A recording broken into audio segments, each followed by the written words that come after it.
A paz do Senhor, queridos. Estamos iniciando mais uma videoaula sobre nossas dificuldades bíblicas. E como eu tinha falado na nossa lição 2, que fala a criação de Eva, a primeira mulher, que ia fazer um vídeo comentando um pouco mais sobre o ministério pastoral feminino. Pois bem, então vamos dar início a essa dificuldade bíblica que algumas pessoas têm, comentam. Eu vou dar uma visão assembleiana, que no caso a nossa lição da CPAD lição da CPAD, que é a Casa Publicadora da Assembleia de Deus no Brasil. Então nós vamos fazer a nossa videoaula tendo como base uma perspectiva assembleiana. No que diz respeito ao Ministério Pastoral Feminino, ele não é reconhecido pela Convenção Geral da Assembleia de Deus no Brasil, irmãos. Agora, num contexto geral, eu vou mostrar as duas posições no meio evangélico em torno da ordenação de mulheres ao ministério. Existem aquelas pessoas que são conhecidas como os igualitaristas e existem aquelas pessoas que são os diferencialistas. Qual a diferença entre esses dois grupos, entre essas duas posições dos evangélicos em torno da ordenação de mulheres no Brasil? Então vamos lá. Os igualitaristas afirmam que Deus originalmente criou o homem e a mulher iguais. A subordinação feminina foi parte do castigo divino por causa da queda, com consequentes reflexos socioculturais. Aí eles falam que em Cristo, esta punição e seus reflexos é removida, assim como o advento do Evangelho. Eles falam assim, com o advento do Evangelho, as mulheres têm direitos iguais aos dos homens de ocupar cargos de oficialato na igreja. Isto é a visão dos igualitaristas. Já a visão dos diferencialistas, eles falam que, por sua vez, ele entende que desde a criação e, portanto, antes da queda, Deus estabeleceu papéis distintos para o homem e a mulher, visto que ambos são peculiarmente diferentes. A diferença entre eles é complementar, ou seja, o homem e a mulher, com suas características e funções distintas, se completam. A diferença de funções não implica em diferença de valor ou inferioridade de um em relação ao outro, não. Então temos essas duas visões no meio evangélico. Existem os igualitaristas e existem os diferencialistas. Na lição 2, eu comentei dois argumentos que os igualitaristas usam para credenciar, para basear suas ordenações de mulheres ao ministério. Eu vou falar mais de alguns argumentos que eles usam e vou juntamente aqui, iremos comentar algumas refutações. Vamos ver se de fato existe esse fato de ordenação de mulheres no ministério da igreja. Bem, eles argumentam que a liderança de Débora lá em Israel, como fala lá em Juízes 4, revela que Deus pode chamar mulheres para papéis de liderança. Isso é o que eles argumentam. Dizem que Deus pode chamar mulheres para os papéis de liderança, porque Débora foi líder lá em Israel em Juízes 4. E a refutação que temos para este fato que eles sempre citam é: embora a contribuição de Débora deva ser considerada em alta importância, ela confirmou a liderança masculina sobre o povo de Deus, quando diante da hesitação de Baraque, lá em Juízes, capítulo 4, versículo 8. Então disse Baraque: se fores comigo, irei, porém se não fores comigo, não irei. E ela o repreende no próximo versículo, versículo 9. E disse ela: certamente irei contigo, porém não será a tua honra pelo caminho que levas. Pois a mão de uma mulher o Senhor venderá a Sísera. E Débora se levantou e partiu com Baraque para Quedes. Baraque, por fim, assumiu o comando da investida. No mesmo capítulo, Juízes, capítulo 4, versículo 18 a 16, assim diz a palavra. Então disse Débora a Baraque: levanta-te, porque este é o dia em que o Senhor tem dado a Sísera na tua mão. Porventura o Senhor não saiu diante de ti? Baraque, pois, desceu do monte Tabom e 10.000 homens após ele. E o Senhor derrotou a Sísera e todos os seus carros e todo o seu exército a fio de espada diante de Baraque. E Sísera desceu do carro e fugiu a pé. E Baraque os seguiu após os carros e após o exército, até Arosete a Goim, e todo o exército de Císara caiu a fio de espada, até não ficar um só. Observe que tanto nas passagens bíblicas subsequentes que lembram este episódio, somente a liderança de Baraque é evidenciada. Se a gente for lá ver em Hebreus 11, o capítulo dos heróis da fé, Hebreus 11:32, não fala de Débora, mas fala de Baraque. Ele evidencia a liderança masculina. Hebreus capítulo 11, versículo 32. E que mais direi? Faltar-me-ia o tempo contado de Gideão e de Baraque, e de Sansão, e de Jefité, e de Davi, e de Samuel, e dos profetas. Pois bem, então, essa parte aqui, como fala de Débora, ela exercia uma função de juiz assim. Era uma função social que a mulher exerce hoje, mas a função de exercer a liderança no povo de Deus foi confiada a Baraque, assim como a própria Débora o repreendeu em Juízes, capítulo 4, versículo 9.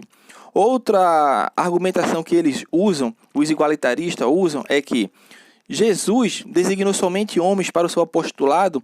Foi uma simples concessão à cultura de seus dias. Isso não é normativo para nós hoje. Isso é o que eles argumentam. Porém, o Senhor Jesus nunca fez concessão à cultura de seu tempo quando o que é moralmente certo e errado. Ao contrário, ele confrontou o sistema e a tradição religiosa. E a prova disso é que ele conversou com mulheres em público, inclusive uma samaritana. Os judeus não falavam com o samaritano, conforme os irmãos podem verificar lá em João, capítulo 4. Ainda mais com uma mulher. E Jesus falou com uma mulher em público, uma mulher samaritana, e aquela mulher também cananeia. Lá em Mateus 15, o capítulo 15, fala sobre este relato bíblico. É bastante improvável que Jesus tenha se dobrado diante do modelo cultural implantado, não separando mulheres ao apostolado. O fato não se tratou de uma conversão cultural. Jesus não se dobrou à cultura da época, não, mas da observação de um princípio natural espiritual. O restante do Novo Testamento enfatiza de fato esta ideia. Então, não foi uma concessão que Jesus fez. Eu vou me conceder, como se Jesus tivesse dobrado a cultura da época. Não, Jesus não se dobrou à cultura da época. Porque a palavra de Deus, se a gente for ver lá em João 4, quando Jesus fala com a mulher samaritana, ele falou com a mulher samaritana e os judeus não falavam com o samaritano. Se Jesus se dobrasse diante da cultura da época, ele não falaria com a mulher samaritana. Aí, no apostolado, vem os igualitaristas falar que Jesus se dobrou à cultura da época, por isso que não ordenou mulheres ao seu apostolado. Pois bem, e a terceira argumento que eles usam para encerrar essa videoaula que é rápida hoje, assim como no caso de Priscila, que ensinou Apolo, as mulheres podem ensinar os homens na igreja. É uma argumentação que eles falam. As mulheres podem ensinar uma igreja porque Priscila exerceu uma função de ensino ali. Então, a mulher pode sim. Esse texto encontra-se lá em Atos, capítulo 18, versículo 26, que fala: ele começou a falar ousadamente na sinagoga, quando ouviram Priscila e Áquila. O levaram consigo e lhe declararam mais pontualmente o caminho de Deus. Se a gente for ver neste e em outros pontos, existe também uma posição ali que está entre aquelas duas que eu falei, entre os igualitaristas e diferencialistas. Existe também uma posição que é conhecida como posição complementarista. E essa posição ela se divide entre os moderados e radicais. Ou seja, os moderados admitem que em alguns casos uma mulher pode ensinar homens e até liderar, desde que tenha sobre ela uma liderança masculina maior. Como exemplo, pode citar-se uma missionária que prega e ensina publicamente a homens, mas que não é ordenada, e que tem sobre ela a autoridade de um pastor, um presbítero ou um bispo.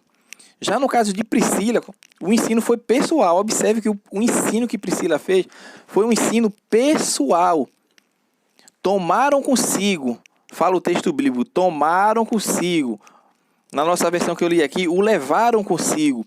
Foi um ensino pessoal e ela não exercia o ofício de presbítera nem bispa da igreja. Assim como no caso de Priscila, há na atualidade milhares de mulheres que cooperam com o ensino da palavra na igreja, da quais diversas formas e maneiras, sem necessariamente precisar de ordenação para isso, estando sempre em última instância sobre uma liderança masculina. Aí eles usam o fato, mas o nome de Priscila aparecia primeiro que o de Áquila. Mas isso também não dá embasamento bíblico para dizer que Priscila exercia uma liderança espiritual, uma liderança sobre os membros da igreja. Não, daquela época não. O fato do nome de Priscila aparecer em algumas passagens antes do nome de seu marido Áquila não significa que ela exercia autoridade sobre ele, irmãos. Não. Como muitos comentaristas já observaram, a ordem dos nomes pode se referir a uma variação textual estilística, a uma posição social de Priscila, ou seja, Priscila poderia ser de origem nobre, enquanto Áquila não. E até uma personalidade mais forte que é do seu marido. A verdade é que ninguém tem plena convicção sobre a alteração na ordem dos nomes. Ninguém tem uma plena convicção sobre por que alterou a ordem ali dos nomes. Então, irmão, existe outro argumento que eles usam hoje, é o caso da experiência positiva ou pragmática, ou seja, alguns pastores afirmam que diante de algumas particularidades e necessidades locais, que ao colocar mulheres para congregações, eles falam que o trabalho rendeu, que o trabalho prosperou mais. Este argumento tem sido usado por alguns para defender o quê? Defender a legitimidade da ordenação de mulheres ao ministério pastoral. Mas precisamos entender que a experiência positiva por si só não justifica a prática. A Bíblia deve nortear a nossa vivência cristã e eclesiástica. Nem tudo que dá certo, que funciona ou que dá resultado é sinal da bênção ou aprovação de Deus. A questão primordial é a fundamentação bíblica para a prática. E na falta de modelos objetivos, segue a aplicação de princípios. O Novo Testamento nos oferece de forma clara os princípios de governo para a igreja. Vale ressaltar que as experiências negativas das mulheres na condição de pastoras não são relatadas pelos defensores da ordenação de mulheres. Não são. E para encerrar esse vídeo, eu vou citar Gruden novamente aqui, que eu gosto muito desse autor. Ele diz: se dissermos que mulheres devem ser pastoras, porque isso traz bom resultado, mesmo que a Bíblia diga o contrário, então simplesmente nos rendemos a uma ética situacionista, que é uma das características do liberalismo teológico. O que esse liberalismo teológico fala? É o quê? É a visão otimista da capacidade da humanidade culta de perceber Deus ao refletir sobre a própria experiência. Ou seja, ele está colocando a experiência, ao invés da Bíblia, torna-se o padrão máximo na teologia. Se a decisão de que os homens e mulheres podem ter todos os mesmos papéis na igreja, basicamente porque temos vistos bem sobre os trabalhos de pregadores e mestres de Bíblia, esse argumento igualitarista leva-nos na direção do liberalismo teológico. Amém? Espero que essa videoaula tenha ajudado os irmãos a refletir um pouco mais sobre a lição que vai ser ministrada nessa segunda aula da lição da CPAD, e que Deus nos ajude, e compartilhe esse vídeo e se inscreva no canal para crescermos juntos. Tudo para a honra e para a glória do nosso Senhor Jesus Cristo.